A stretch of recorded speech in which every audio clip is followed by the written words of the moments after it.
Bonsoir à tous, bienvenue sur les plateformes du Figaro. Vous êtes au cœur du Figaro, vous êtes en direct et on attend vos points de vue, notamment sur les auditions de Jean-François Delfraissy et de Didier Raoult au Sénat, ou plus exactement la confrontation avec les deux lignes. On va les confronter, en tout cas, ces points de vue avec ceux de Philippe Meyer. Bonsoir Philippe. Bonsoir Vincent. Animateur et créateur du Nouvel Esprit Public, un podcast absolument à écouter et à retrouver sur Internet, le Nouvel Esprit Public.fr. Ça y est, c'est déjà dans le chat et dans la description sur YouTube. Sur YouTube, très facile à écouter, à retrouver, à télécharger. Face à vous, Alexis Brézé. Bonsoir Alexis. Bonsoir. Le Figaro fait sa une aujourd'hui sur la confrontation entre l'UE et la Chine et demain sur une autre bataille, celle autour du déploiement de la 5G. D'ailleurs, c'est la question du jour sur le site du Figaro. Il y a également à retrouver une interview exclusive de Jean-Pierre Pernaut. Ça tombe bien, on va y revenir en fin d'émission sur la fin de Jean-Pierre Pernaut aux 13h, annoncée pour la fin de l'année.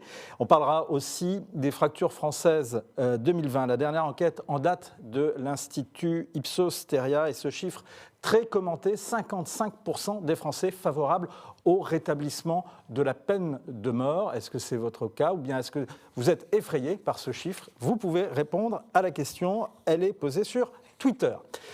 Mais d'abord, on va revenir au Sénat avec une série d'auditions dans le cadre de la commission d'enquête sur le Covid et la prise en charge par la gestion par l'État de cette crise. Commission d'enquête, donc cette fois-ci sénatoriale, avec notamment, d'abord ce matin, l'audition du président du Conseil scientifique, Jean-François Delfraissy. On retiendra notamment cette sortie et cette pique. Oui, je comprends très bien les questionnements qui se posent de la part à la fois de nos concitoyens et de vous-même, en disant, mais dans le fond, on entend tout et son contraire de la part d'un certain nombre de personnalités scientifiques. Alors d'abord, séparons bien ce qui est le comité scientifique, qui prend la parole, vous ne l'avez probablement pas remarqué, mais au moment où nous sortons des avis, c'est-à-dire qu'on s'appuie sur ce que nous venons de construire, où la pensée c'est écrite, c'est avec une vraie réflexion autour de cela, et puis ce barnum un peu médiatique qui existe depuis maintenant mi-avril, qui s'était calmé un peu pendant l'été, qui reprend là depuis 3 semaines, et où Monsieur Duchemol, Madame X, etc., se croit tout savoir, etc., et prend la parole sur les médias. Je le regrette. Daniel Benamouzik vous dira et vous peut approfondir ça en disant qu'on a une absence de régulation autour de ça. Hein. Et nous avons essayé d'essayer autant que faire se peut de cadrer les choses. Mais c'est deux choses différentes. Et je le regrette, mais après on touche à des choses complexes, hein, qui sont qu'il y a un devoir d'expression naturel qui existe en France. Et c'est difficile de comment on régule ces prises de parole qui peuvent exister. Alors, un barnum médiatique dénoncé par Jean-François Delfraissy, également des Madame X ou des Monsieur Duchemol. Alors, derrière Monsieur Duchemol, personne n'est nommé, mais certains ont cru reconnaître la barbe et les cheveux au carré, la coiffure au carré d'un homme qui était masqué cet après-midi, toujours dans l'hémicycle du Sénat, Didier Raoult. Voici, lui, l'institution ou la désorganisation qu'il met en cause. Mais en maladies infectieuses, ici, on a détruit l'organisation des maladies infectieuses. Elle n'existe plus. Et donc, si vous vous retrouvez avec un pauvre Marseillais en train de vous dire ce qu'il pense, c'est parce qu'il y a eu une destruction physique de l'organisation des maladies infectieuses qui était à l'hôpital Claude Bernard. Les forces de maladies infectieuses, l'Institut de veille sanitaire a été mis à Saint-Maurice, alors que c'était une vraie bonne idée. Moi, j'avais écrit à l'époque de le mettre à côté de Pasteur ou de mettre moins des antennes de Pasteur à côté. Vous voyez, les hôpitaux spécialisés en maladies infectieuses ont été dispersés dans toute la ville. Et donc, vous n'avez pas de centre, vous n'avez pas de... Pardonnez-moi, je vieillis. Vous n'avez pas de patron ici de maladies infectieuses. Vous ne l'avez pas. Alors que vous l'aviez il y a 30 ans. Vous ne l'avez pas. Vous avez des patrons dans les autres domaines. Vous avez des gens qui sont des leaders dans les autres domaines. Dans ce domaine-là, vous n'avez pas de leader. Vous n'avez plus de leader en microbiologie. Celui qui était le meilleur a été tellement dégoûté de l'assistance publique qu'il est parti en Suisse. D'accord ? Donc, il y a un problème ici avec les maladies infectieuses, un véritable problème d'évolution L'Institut Pasteur, qui fait des choses absolument remarquables, s'est éloigné petit à petit avec le temps de la pratique des maladies infectieuses. Il y avait un hôpital Pasteur. Moi, quand j'étais jeune, on faisait tous les diagnostics à l'Institut Pasteur, l'épidémiologie partout à l'Institut Pasteur. Et petit à petit, cette partie-là a disparu pour être remplacée par une recherche fondamentale. Beaucoup en neurosciences sont parmi les meilleurs du monde, hein. Donc, je ne fais pas une critique de la qualité de ce qui se passe. Il y a une désorganisation qui est une désorganisation de ce pays et qui se voit ici pour ce sujet-là.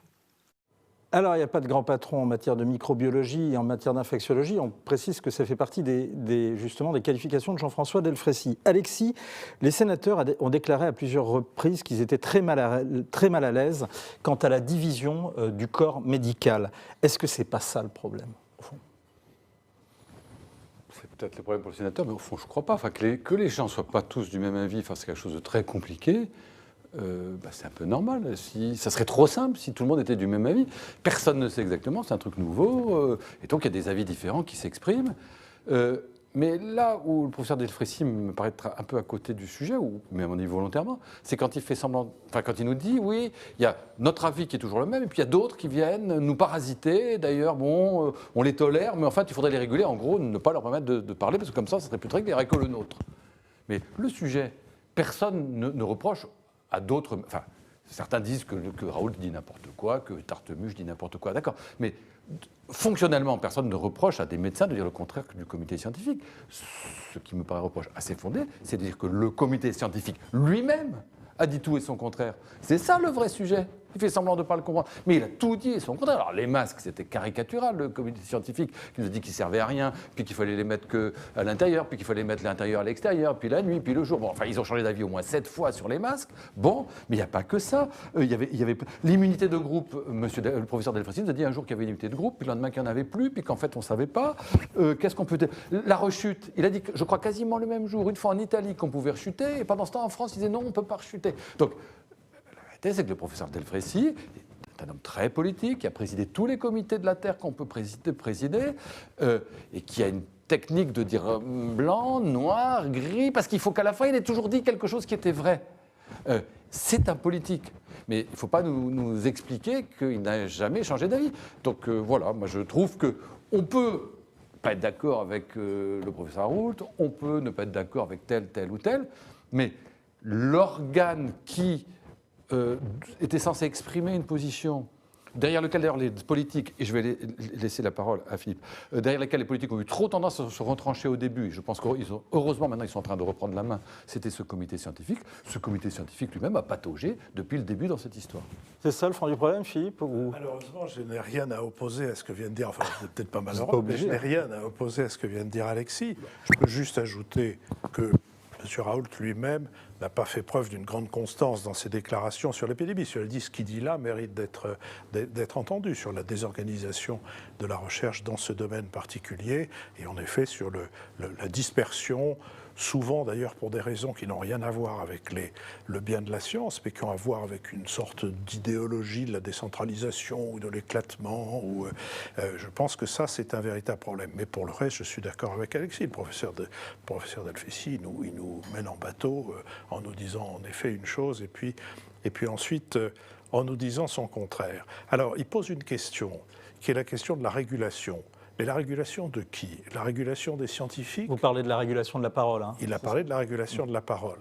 Mais on régule la parole de qui ? La parole des scientifiques. Alors, on pourrait imaginer qu'elle soit régulée, en effet, par la structure dont parlait après lui le professeur Raoult, c'est-à-dire par une espèce de hiérarchie claire et admise par la majorité des médecins qui sont concernés par ce sujet. Mais on voit bien que derrière ça, il pose aussi la question de la régulation de la parole sur les plateaux de radio et de télévision.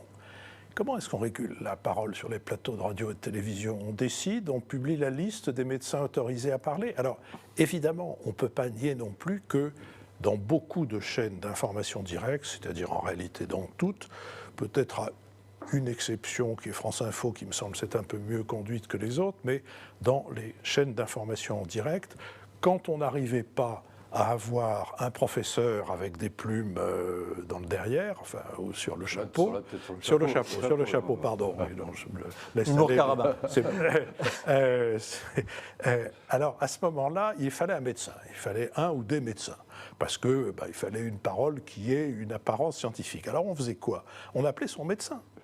Ça donnait à peu près cette impression-là. C'est-à-dire que moi, j'ai un généraliste, vous allez voir, il va vous dire tout ce qu'il va vous dire. Le type, il vient, il est à la télévision, il est très content, il faut qu'il dise quelque chose qui a l'air un peu original ou différent de ce qu'ont dit les autres. Et à ce moment-là, on entend des trucs qui sont absolument extravagants. Jusqu'à cette dame, médecin, qui a été abondamment interrogée, qui tourne sur les réseaux sociaux et qui a tourné aussi sur les chaînes de télévision en direct, dame qui expliquait que ce sont des satanistes pédophiles qui ont inventé l'idée du virus et qui veulent nous faire mettre le masque pour nous apprendre à marcher au pas. Qu'est-ce que cette information vous arrive. Si vous êtes un journaliste sérieux, qu'est-ce que vous faites? Vous vous asseyez dessus et vous la mettez à la poubelle. Si vous êtes un journaliste qui fait dans le sensationnalisme et qui de toute façon pense qu'un buzz va chasser l'autre, eh bien vous donnez la parole abondamment à cette dame et c'est ce qui a été fait. Là, il y a un problème qui est de l'ordre de la responsabilité des journalistes parce qu'il se trouve que le journalisme ne peut fonctionner qu'avec des gens responsables, pas avec des gens fliqués ou encadrés à qui on dit voilà qui vous pouvez interviewer, voilà qui vous ne pouvez pas interviewer. Alors je vous précise que cette dame, en tous les cas, n'est pas, je ne la connais pas, donc elle n'a pas été sur ces plateaux et dans les colonnes du Figaro. Non, mais c'est vrai que c'est difficile aussi. Enfin, c'est difficile pour tout le monde. Personne ne sait exactement. Donc, c'est vrai que les journalistes vont chercher l'un, vont chercher l'autre. Alors, c'est vrai qu'ils ont parfois tendance à chercher ce qu'on appelle le bon client. C'est vrai que si Raoult n'avait pas eu ce physique de druide, peut-être qu'il aurait sans doute moins d'impact. Parce que c'est vrai que dès qu'une chaîne d'infos allait le chercher, il faisait une audience considérable. Parce que le personnage est marrant. Et en plus, il disait des choses parfois contradictoires, mais malgré tout, dont. Avec un fil directeur, je ne prétends pas du tout savoir si l'hydrochloroquine ça marche ou ne marche pas, j'en sais rien.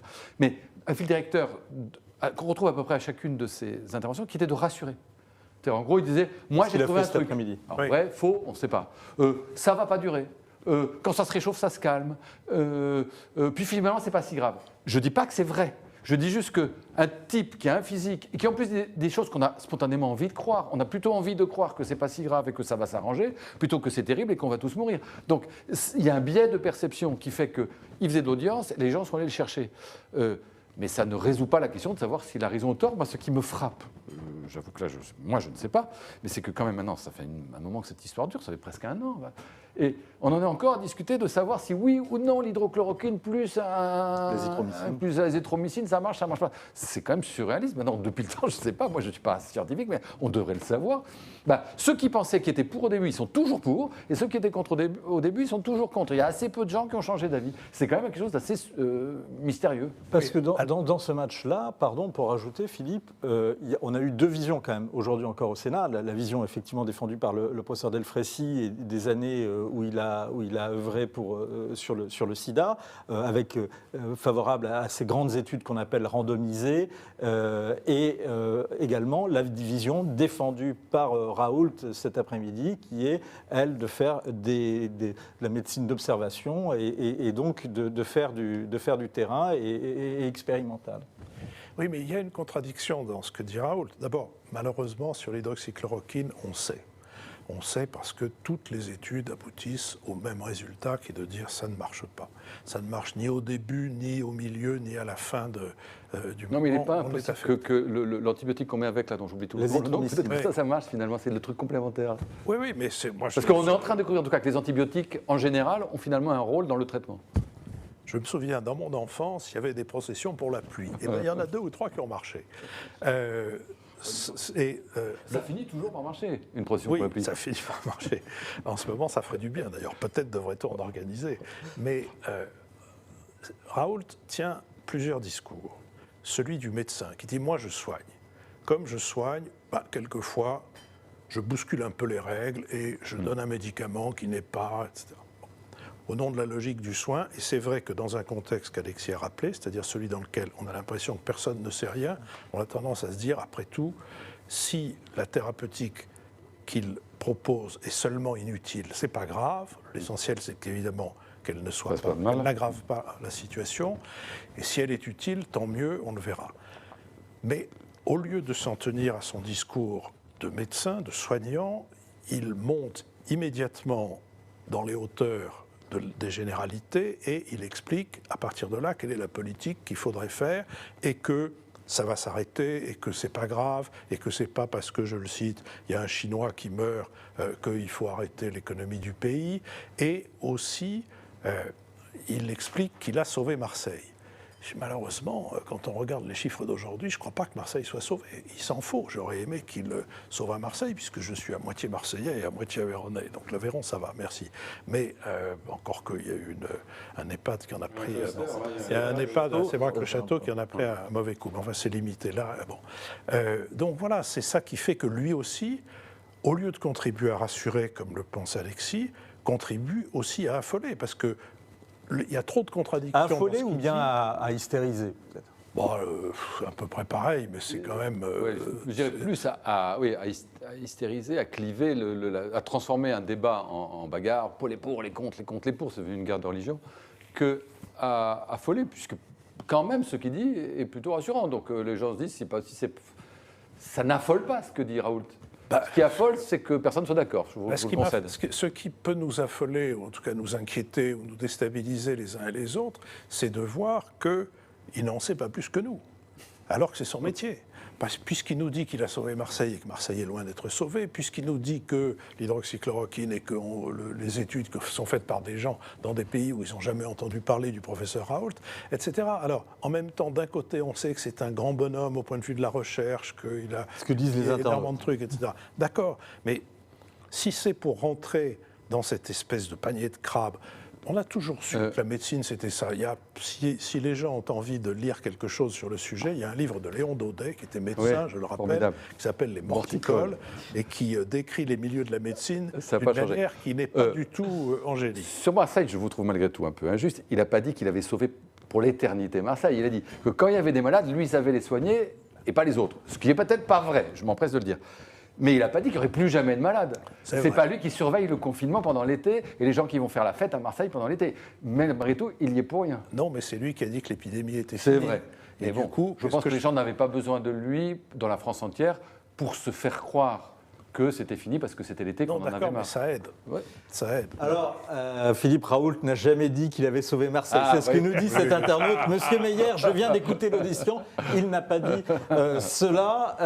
Raoult est en conflit avec les responsables de la santé, nous dit Claudius. C'est dommage que son expérience soit bafouée pour cette raison. Approuvez-vous les critiques de Didier Raoult à l'encontre du conseil scientifique dirigé par Jean-François Delfraissy? C'est la question qu'on vous pose sur Twitter et vous répondez oui à 63%. Peut-être une dernière chose, il y a, par rapport à ce que vous disiez, il y a une phrase que je trouvais assez frappante dans l'audition de Raoult cet après-midi, c'est le fait qu'être sur le terrain, ça nous a fait changer la façon de voir les choses. Est-ce que ce n'est pas ça aussi qui explique le fait qu'il ait pu évoluer dans son discours? Peut-être, écoutez, moi je ne suis pas désireux d'enfoncer le professeur Raoult et tant mieux si les raisons pour lesquelles il a changé d'opinion sont de bonnes raisons. Je n'en reste pas moins sur cette idée qu'il s'est trop souvent contredit pour ne pas contribuer à notre désorientation. Juste un mot sur Delfraissy, puisqu'on en parle. Il est quand même l'auteur de cette formule absolument qui doit rester pour l'éternité dans les mémoires, qui est, quand il était président du comité national d'éthique, moi, le bien et le mal, je ne sais pas ce que c'est. Ce qui fait que Sylviane Agacinski avait dit qu'il était discrédité jusqu'à la fin de ses jours. Donc, voilà. Donc, il ne sait pas aujourd'hui sur le Covid, et on ne peut pas lui reprocher, mais sur l'éthique, il ne savait pas non plus. Éthique, effectivement, dont il était l'un des garants. Au moment de la discussion des lois bioéthiques. Voilà. Oui, il y a une phrase dans la folle de Chaillot de Giraudoux, il y a une phrase du syndic de la publicité qui dit « Ah, entre la vérité et le mensonge, ne me demandez pas de me départir de mon impartialité. » Allez, on va passer à un autre débat tout aussi grave. On vous pose une question sur Twitter. Est-ce que vous êtes effrayé par les derniers chiffres des sondages concernant Les Français et la peine de mort. Donc, ces chiffres sont issus d'une enquête annuelle de l'Institut Ipsos Steria pour le compte de plusieurs groupes, dont nos confrères du Monde, de la Fondation Jean Jaurès ou encore du Cevipof de Sciences Po. 55% donc, des Français qui se disent favorables au rétablissement de la peine de mort. Sur Twitter, l'ancienne ministre socialiste Michèle Delaunay est effrayée. Horreur, dit-elle. 55% des Français sont en faveur de la peine de mort, soit une augmentation de 11%. On précise d'ailleurs que c'est le plus haut niveau d'approbation depuis la création de cette enquête, parce que c'est chaque année que c'est mesuré, et ça n'a jamais atteint ce niveau. Philippe Meyer, est-ce que vous partagez le sentiment de Michèle Delaunay ? Oui, ça fait peur, bien sûr. Ça fait peur. Alors, qu'est-ce que ça traduit ? On a parlé de l'ensauvagement de la société. Est-ce qu'elle devient féroce ? Ou est-ce que ça traduit un désarroi devant le sentiment qu'aucune politique pénale, aucune politique policière n'aboutit, ou peut-être même qu'il n'existe pas de politique pénale ou de politique policière ? Je pencherais plutôt pour la deuxième hypothèse. Je pense que c'est un désarroi. Je n'en trouve pas moins que cette augmentation fait peur, oui. Et qu'elle... alors, je pourrais... Pourquoi elle vous fait-elle peur ? Elle fait peur parce que c'est une façon de dire on ne veut rien savoir. On ne veut rien savoir, et puis après tout, qu'on remette la guillotine en fonction. Mais je voudrais revenir un peu j'ai essayé de réfléchir sur l'histoire de ça. On a supprimé la peine de mort, c'est Robert Badinter qui en a été l'artisan. La peine de mort était la clé de voûte du système pénitentiaire. Il fallait donc, et du système pénal, il fallait donc enchaîner avec une réforme, une refonte complète du système pénal. Badinter ne l'a pas fait. On peut comprendre pourquoi son affaire, c'était la peine de mort, quand on a accompagné à la guillotine des gens, dont un qui n'était que complice. Quand on... Bon, c'est devenu son affaire, et au fond, sans doute a-t-il eu le sentiment qu'il avait accompli sa mission complètement quand il a réussi à faire voter cette abolition. François Mitterrand se fichait complètement de la politique pénale et de la politique judiciaire. Il a été un garde des Sceaux pitoyable, il a été un garde des Sceaux, j'allais dire méchant, et quand on publiera les archives de la période où il était garde des Sceaux, et où notamment on a appliqué la peine de mort à un grand nombre de gens qui soutenaient le FLN, on verra, si je suis bien informé, si je me trompe, tant mieux, tant pis, je ne sais pas, mais on verra qu'il n'a jamais été celui qui a fait pencher la balance du côté des grâces. Il n'y a donc pas eu de réforme de la politique pénale. Il n'y en a jamais eu. Il n'y en a jamais eu. Pas plus les successeurs de Robert Badinter que les successeurs immédiats, je veux dire, que Madame Taubira. Madame Taubira parle en vers et en prose, admirablement. Elle réussit d'ailleurs sur ce plan à séduire beaucoup de monde, mais la politique pénale de Madame Taubira se limite à peu près rien. Les successeurs, c'est pareil. Et donc, aujourd'hui, on est dans une situation où non seulement il n'y a pas de politique pénale, mais où en même temps, il n'y a pas de doctrine de maintien de l'ordre, si je puis dire. Et il n'y a pas les moyens que ce maintien de l'ordre soit assuré. Il y a aujourd'hui, peut-être d'ailleurs faudrait-il s'en soucier presque à l'égal de ce sondage, il y a aujourd'hui un conseiller d'arrondissement de Paris, M. Licia, qui publie sur les réseaux sociaux les vidéos de bandes qui, dans Paris, échangent des tirs de mortier. Je veux dire, ça donne une idée de la décomposition de l'ordre public et de l'incapacité de répondre au désordre public. Bien sûr, c'est une des causes de ce changement d'opinion, qui est un changement vertigineux. On a tous dit, répété, et ça a été vrai pendant des années, que l'abolition de la peine de mort était une réforme qui était minoritaire dans l'opinion, et que petit à petit, elle était devenue majoritaire, et que c'est d'ailleurs la preuve que le politique, quand il sait prendre de l'avance dans le sens de l'humanité sur les électeurs, finit par les convaincre et que finalement le bien, la morale triomphe. Bon, c'est ce qu'on a expliqué pendant des années. Et puis là, tout à coup, ça s'inverse. Donc pour quelque chose s'inverse, alors ça s'inverse peut-être pas durablement, mais enfin, n'empêche qu'on n'a jamais vu ça, hein, un sondage où la peine de mort, ça veut dire qu'il s'est passé quelque chose. Ça ne sort pas d'un chapeau. Et je crois que Philippe Meyer touche du doigt la réalité. C'est-à-dire que c'est un cri de colère, ce sondage. On n'en peut plus d'un sentiment d'impunité qui va depuis le très grand criminel et combien de crimes atroces, de multirécidivistes ont défrayé la chronique, de gens dont on se dit mais ils auraient dû passer leur vie en prison. Et d'ailleurs, quand on avait supprimé la peine de mort, on avait dit ça. On avait dit oui, il n'y a pas la peine de mort, mais il y aura une perpétuité réelle. Et puis on s'est rendu compte finalement de fil en aiguille qu'il n'y a pas de perpétuité réelle, qu'il n'y a pas de perpétuité du tout et que les gens, quand ils font déjà la moitié de leur peine, c'est bien le maximum.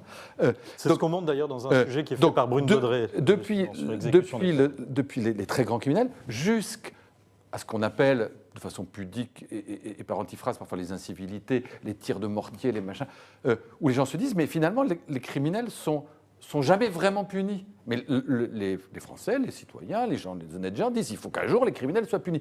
Ben, si on ne les punit pas, parce qu'on ne veut pas les mettre en prison, ben alors débarrassons-nous qu'on peut leur la tête. Donc ce qu'il y a derrière ça, c'est la panne de notre système judiciaire qui, je crois, n'est pas due au hasard, qui est due aussi, au fond, une idéologie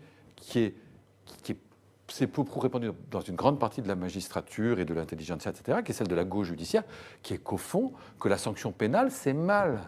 C'est pas bien, parce que, au fond, le coupable n'est jamais vraiment tout à fait coupable. C'est la société qui, à travers lui, est coupable, et que donc, on croit s'en débarrasser en le mettant en prison, mais non, il faut le rééduquer, il faut le réinsérer, tout ça, toutes choses très, très formidables et tout ça. Mais il y a un moment où les gens disent, mais quand est-ce qu'on les punit ?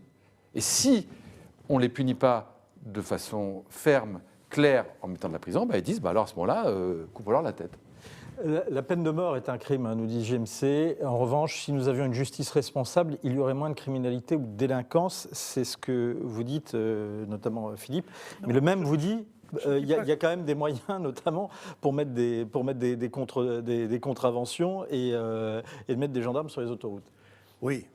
Vous voulez que je vous raconte une anecdote que je n'ai pas eu le temps de finir, mais qui sont de 4 Aveyronnais partis de Paris pendant le confinement et qui se sont retrouvés à la sortie de l'autoroute à Saint-Flour, sortie à l'issue de laquelle il y a une gendarmerie. Donc, vous avez toutes les chances de vous faire prendre. Ils ont été arrêtés par les gendarmes qui leur ont dit où habitez-vous ? Donnez-moi vos papiers. Ah, vous habitez à Paris, qu'est-ce que vous faites là ? On vient voir notre grand-mère. Elle va pas bien. Bon, elle est où, votre grand-mère ? Elle est dans tel village. Ah bon, très bien. Elle a le téléphone, votre grand-mère ? Oui, alors on téléphone à la grand-mère qui n'est pas du tout dans ce village-là, qui va d'ailleurs pas mal. Et donc les gendarmes leur disent, écoutez, c'est très simple, c'est 4 fois 135 €, un par tête de pipe, et puis vous faites demi-tour, et demain vous allez au commissariat de votre arrondissement pour prouver que vous êtes rentré. Alors tout ça était parfaitement dans le ton de la régulation de la circulation au moment de la pandémie, mais au moment du confinement. Mais non, je n'entre pas dans l'idée que les juges sont trop ceci ou sont pas assez cela. Je voudrais souligner qu'il n'y a pas de politique pénale. Et il ne peut pas y avoir de politique. C'est-à-dire qu'on n'a pas du tout imaginé un système de sanctions qui soient des sanctions réalistes, dont certaines peuvent parfaitement être faites en dehors de la prison, parce qu'on sait que la prison n'a pas beaucoup d'effets positifs sur les gens qui y sont, à part de mettre la société à l'abri. C'est déjà pas si mal. Pardon, là je voudrais juste interrompre un instant. C'est-à-dire qu'on a encore eu un atroce fait divers il n'y a pas si longtemps. Qu'est-ce que c'était C'est une histoire de viol avec meurtre. Voilà, avec meurtre. Bon, le gars avait fait un peu plus de la moitié de sa peine, ce qui est beaucoup. C'est prouve qu'on le considère comme très dangereux. Bon, il fait un peu plus de la moitié, on le libère, il reviole, il retue. Je veux bien qu'on dise que de mettre quelqu'un en prison jusqu'au bout de sa peine, ça ne le change pas, parce qu'un homme, ça ne change pas et que peut-être ça l'empire. Mais n'empêche que, si ce gars-là avait fait sa peine jusqu'au bout, il n'aurait pas violé et tué cette malheureuse jeune femme. Donc, c'est pas rien non plus de mettre la société à l'abri, c'est quand même à ça que ça sert, la prison. Commençons par appliquer des vraies perpétuités pour les irrécupérables dangers publics, nous dit Jo. Je pense qu'il faut se référer à Lévi-Strauss et opposer à la pensée sauvage la pensée domestiquée. La pensée sauvage a tendance à partir d'un fait épouvantable à en tirer une généralité. La pensée domestiquée essaye de rassembler l'ensemble des faits pour voir s'il n'y a pas moyen d'en tirer quelque chose qui soit un peu plus calme, si je puis dire. Et encore une fois, ce qui nous manque, c'est aussi bien une doctrine et une politique de maintien de l'ordre, parce que là aussi, il est clair qu'il n'y aurait pas de tirs de mortier échangés dans Paris, si c'est bien le cas. J'ai vu les images, mais je me méfie des images comme de la peste, puisqu'on avait vu à Grenoble des rappeurs qui s'étaient déguisés en terroristes. Les mortiers, ça fait des années que ça dure. Les pompiers, on a fait 1000 reportages, on raconte des pompiers, des policiers appelés à intervenir dans des cités, des machins, qui, depuis les immeubles, se font tirer dessus avec ces mortiers qui sont des feux d'artifice. Il ne faut pas non plus, pas des mortiers, militaires. Mais enfin, ça peut faire très mal, ça peut défigurer, ça peut mettre le feu à un véhicule, ça peut arracher une main. Qui vivent dans un quartier dans lequel donc c'est pas du tout nouveau, l'histoire des mortiers est pas du tout nouvelle. Les pompiers, on vit ça au quotidien depuis des années, et on fait rien.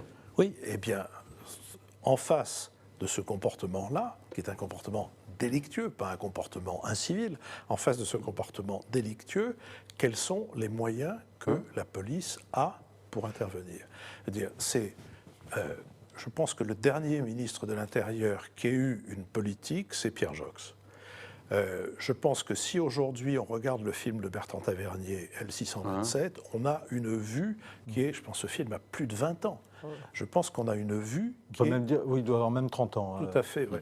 Et je me souviens, j'enseignais à Sciences Po à l'époque sur Paris, son histoire et sa situation. Un peu moins de 30 ans, 28. Et j'ai fait venir le directeur de la police judiciaire, un Aveyronnais. Et la première question qu'il leur a posée à mes étudiants qui étaient là, c'est combien d'entre vous ont vu le film de M. Tavernier, L627, à peu près les 2/3. Combien d'entre vous croient que c'est la réalité de la police? C'était le directeur de la police judiciaire, pas beaucoup qui ont osé lever la main en disant... Eh bien, ceux qui croient que c'est la réalité de la police se trompent, c'est pire. Et c'est toujours pire. Donc, pour ceux qui n'ont pas vu L627, on voit des policiers sans moyens dans des commissariats miteux. Ridicules, avec des paperasses à n'en plus finir et tout ce que vous voudrez. Et dans des commissariats crasseux comme le sont aujourd'hui la grande majorité des commissariats. Mais pour revenir à ces affaires de mortier, moi ce qui me frappe, c'est que ça existe depuis des années, notamment en banlieue. Et que là, pourquoi est-ce qu'on en parle? Parce que vous avez raison, c'est un maire adjoint ou un élu, il n'est pas conseiller d'arrondissement de Paris, et que ça se passe à Paris. Ouais. Et tout le monde va dire, ah mais c'est incroyable, en plein Paris, les bandes se tirent dessus à coups de mortier. Mais ça se passe tous les jours. Et depuis des années en banlieue, et là, c'est un peu c'est les territoires perdus. C'est-à-dire qu'on a renoncé, les policiers ont renoncé à y aller, et les pompiers, ou les ambulances qui parfois n'ont pas le choix, parce qu'il faut intervenir. Mais il y a beaucoup de quartiers où les pompiers, quand ils doivent intervenir, se font précéder de policiers devant, de policiers derrière, y compris parfois les camions poubelles ne peuvent entrer dans certaines cités qu'avec, comme la diligence, entourée de la cavalerie devant et derrière. Donc, parce que sinon, ils se font tirer dessus. C'est un sujet. Ça, c'est pas une question de politique pénale, c'est une question de respect de l'ordre. Vous avez raison. À quoi je voudrais ajouter sur les questions de l'évolution de la délinquance, que l'absence de politique en matière de drogue a aussi énormément joué, et que la manière dont cette délinquance-là, qui est une délinquance extrêmement importante, parce que c'est une délinquance qui est extrêmement juteuse. Cette délinquance s'est étendue à la totalité du territoire. J'en ai vu des exemples dans des endroits qui m'ont fait tomber de ma chaise, où on vend, puis on ne vend pas de l'herbe qu'on a cultivée sur son balcon dans un pot, on vend de la cocaïne dans des endroits qui sont... par exemple plein, dans l'Aveyron, dans le nord de l'Aveyron, dans le sud du Cantal, dans des endroits qui sont agricoles et qui ont dû paraître idylliques à tous ceux, et qui le sont d'ailleurs à bien des égards, à tous ceux qui sont venus y passer leurs vacances cet été. Êtes-vous alarmé par le sondage d'opinion révélant que la majorité des Français approuvent la peine de mort? C'était la question que vous posez sur Twitter. Alors vous êtes une petite majorité à répondre non, 58%. Les commissariats, témoigne Philippe, de banlieue sont maintenant des places fortes avec des grillages même anti-cocktails. Et il y a énormément effectivement de témoignages. Alors, il y a également un débat sur la peine de mort. On n'y revient pas à l'intérieur du chat où il y a les deux arguments. Les deux arguments arguments phares qu'on revoit, les uns qui disent que ce n'est pas dissuasif et les autres qui disent que ça l'est, en tous les cas pour ceux qui l'ont subi. L'intérêt de la société est de soigner et de réinsérer les personnes qui sont toxiques pour elles-mêmes, estime pour sa part Pierre. Et Arès nous dit « Je trouve inquiétant qu'à notre époque, nous ayons encore cette fameuse peine de mort sur la table. » On verra dans les semaines qui viennent et l'an prochain, lors de la prochaine livraison de ce sondage, si le taux de Français a augmenté. Il faut dans rappeler l'opinion. quand même que l'abolition de la peine de mort est inscrite dans la Oui, de toute Constitution façon, et le qu'elle sujet est de- aussi dans la Charte européenne des droits de l'homme. Oui, qu'elle engage la France même au niveau des traités internationaux. Alors, je dirais que, comme Boris Johnson Johnson ne pourrait respecte vous pas les le dire, traités. C'est le sujet du dernier podcast du Nouvel Esprit Public que vous pouvez retrouver sur Internet, sur Boris Johnson. C'est par contre une info exclusive révélée par Le Figaro et confirmée par l'intéressé lui-même. Jean-Pierre Pernaut quitte à la fin de l'année la présentation du Trésor sans quitter TF1. Un regret de voir Pernaut partir, Philippe? Vous qui êtes attaché au terroir à Véronique. J'ai été bouleversé, j'ai failli ne pas venir tellement. Je me noyais dans mes larmes, mais je me suis souvenu d'une chose quand même, et peut-être Alexis s'en souvient, quoiqu'il soit quand même beaucoup plus jeune que moi, c'est une offense. Il y avait, à l'époque où il n'y avait qu'une télévision publique, quand il y a eu 3 chaînes, il y avait une émission qui avait la particularité très étrange d'être diffusée simultanément sur les 3 chaînes tous les jours à la même heure, 19h20, 19h40. Ça s'appelait les actualités régionales. Et ça donnait de la France profonde une image à côté de laquelle les magazines de Jean-Pierre Pernaut donnent l'impression d'avoir été concoctés par la cellule anarchiste de Tarnac. Donc, on a, depuis l'époque de l'ORTF, on a fait des avancées, je dirais. Après, pour le reste, Jean-Pierre Pernaut s'en va au bout de 30 ans, il va faire autre chose. Honnêtement, le journal de 13h, c'est pas, dans nos métiers, c'est pas un moment où on regarde beaucoup la télévision, donc je peux pas en dire grand-chose. J'ai vu, par contre, sur LCI, ces émissions sur la France où on voit défiler comme ça. Ça c'est franchement d'un cucu. Moi, je ne suis pas du tout d'accord avec ce que dit Philippe.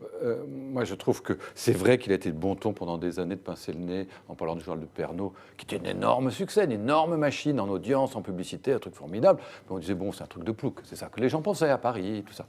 Et puis quand même, avec le recul, quand on regarde tous ces sujets qu'il a fait pendant des années et des années sur l'environnement, le patrimoine culturel, le patrimoine tout court, la vie, c'est exactement ce qu'on redécouvre aujourd'hui, ce que les gens ont redécouvert pendant le confinement. Oui. Et dont on se dit, il faut faire maintenant du journalisme de solution, il faut faire du journalisme positif. Mais Pernaut, il fait ça depuis des années, comme M. Jourdain, il fait de la prose sans savoir. C'était pas une théorie. Il succédait à Mourouzi, qui était le plus branché de tous les branchés, techno et tout ça. Il a fait ce qu'il aimait. Il a trouvé un public, il a su parler à des gens et il a su parler de ce qui est leur vie et ce qui les enracine dans quelque chose de sensible et de culturel. Et moi, je trouve que c'est une très belle réussite journalistique, que ce n'est pas qu'une réussite d'audience. Arriver à intéresser les gens avec ces sujets-là, avec comment on fait du camembert dans la ferme de Marie Harel, comment on fait du pastel dans le Lauragais, et ben ça m'intéresse. Oui, il manque quand même beaucoup de choses dans ces sujets-là, ceux que j'ai vus. Encore une fois, je ne regardais pas le Trésor, ou alors vraiment très, très, très, très épisodiquement, mais dans les sujets que j'ai vus sur LCI, où j'en ai vu un peu plus, par exemple, la suppression des lignes de chemin de fer et les conséquences que ça peut avoir, je n'ai pas le souvenir qu'il en ait beaucoup parlé. Pas plus que des problèmes de drogue dont je viens de parler. C'est vrai que c'est un biais positif. Non, mais vous avez raison. Mais oui, mais est-ce que en le tout cas, journalisme... en matière d'insécurité, ça ne peut pas être, l'alpha et l'oméga du journalisme. Mais qu'il y en ait un peu, c'est quand même de temps en temps pas plus mal. Et d'ailleurs, les gens sont aussi heureux de ça. Donc il faut de temps en temps savoir leur en donner. Alors, en matière d'insécurité, il a été décrié parce que justement, il en avait parlé de façon un peu plus décomplexée que dans le reste de la profession. On l'avait reproché d'avoir monté Papivoise et tout ça à la grande époque. Avec notamment Papivoise. Alors moi, je vous donne juste un témoignage, c'est qu'en matière de sens de l'info, Pernaut était très réactif et il laissait aux équipes qui étaient sur le terrain une parfaite liberté et il faisait une grande confiance. Et donc, dès qu'il y avait de l'info, et en particulier de l'info internationale dans le 13h, il demandait toujours à avoir des reportages. Donc voilà, c'était ma contribution au témoignage. Merci beaucoup de nous avoir suivis. On se retrouve demain. Pierre Durieux qui nous dit « Jean-Pierre Pernaut est apaisant, c'est ce qui fait son succès ». C'est comme effectivement ce que vous disiez sur Didier Raoult tout à l'heure. En tout cas, pas dans le débat. Il a un tantinet plus apaisant. Le Figaro va se transformer en un grand tranquillisateur. Donc vous retrouvez demain, c'est pas très apaisant, demain le Figaro revient sur la bataille autour de la 5G et la question qui est posée sur le site, faut-il déployer la 5G en France? On se retrouve demain, même heure, même endroit, avec Guillaume Roquette. À très vite sur Figaro Live.